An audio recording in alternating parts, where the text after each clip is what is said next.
جب مرد کے پاس کہنے کے لیے کچھ نہیں ہوتا تو وہ عورت کی کردار کشی کرتا ہے۔ وینا مک جائیدادیں فروخت کر کے بچوں پر پیسے خرچ کیے، میرے بچے 2 بار میرے اوپر ہی فروخت کیے گئے۔ اداکارہ وینا مک نے کہا ہے کہ میں نے اپنے ساتھ ہر طرح کا ظلم ہونے کے باوجود میاں بیوی کا رشتہ نبھانے کی کوشش کی، سب چیزوں کو اس لیے پس پشت ڈالا کہ میرے پاس وقت نہیں ہے، کیونکہ میرا وقت قیمتی ہے اور اس شخص کے پاس کچھ بھی نہیں۔ ویڈیو بیان میں وینا ملک نے کہا کہ جب مرد کے پاس کہنے کے لیے کچھ نہیں ہوتا تو وہ عورت کی کردار کشی کرتا ہے۔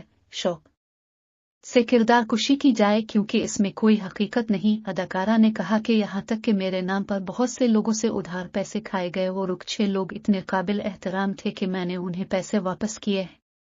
وینا ملک نے کہا کہ اب جتنی بلیک میلنگ کر لے میں آپ کی خواہش کے مطابق پیسے نہیں دوں گی۔ میں 20 جائیدادیں فروخت کر کے بچوں پر پیسے خرچ کر چکی ہوں، میرے بچے 2 بار میرے اوپر ہی فروخت کیے گئے جس کے تمام ثبوت موجود